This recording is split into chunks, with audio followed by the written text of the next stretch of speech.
ብዙዎቻችን አገልጋዮች ጥላችንን ክርስቶስ ላይ አጥልተን ራሳችንን ነው የምናሳየው። በማህበራዊ ሚዲያ የዝና በሽተኛ ያልሆነ የለም።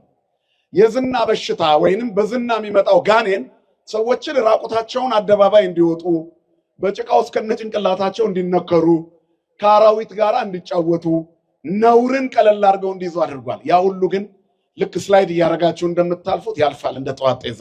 ሰው ክብሩን ሸጦ ማንነቱን አዋርዶ በሚያሳልፍበት ጊዜ የተሰሚነት ጊዜውን ለእኔ ሳይሆን ለክርስቶስ ይሁን ብሎ ጥላውን ሳያጠላ የሚያመጣ ሰባኪ ሊደነቅ ይገባል። የሚያመጣ አገልጋይ ሊደነቅ ይገባል። እናንተም እንደዚህ አድርጉ። ወደ ክርስቶስ እንጂ ወደ ራሳችሁ ሰው አትሳቡ።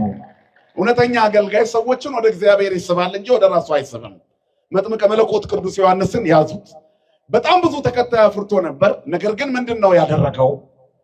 ዘይመጽእ እምድኅሬየ ዘሀሎም ቅድሜነ አንሰ ቃላዋዲ ዘይሰብክ በገዳም ወይብል አስተዳልው ፍኖቶ ለእግዚአብሔር። ዝናውን አትፈልጉት፣ እግዚአብሔርን ፈልጉት። እግዚአብሔርን ስታገኙት ዝናው ቀጥሎ ይመጣል። የሚመጣው ዝና በምድር የሚያልቅ ይሆናል። በምድር ላይ በጣም በርካታ ዝነኞች ነበሩ፣ አልፈዋል እኮ።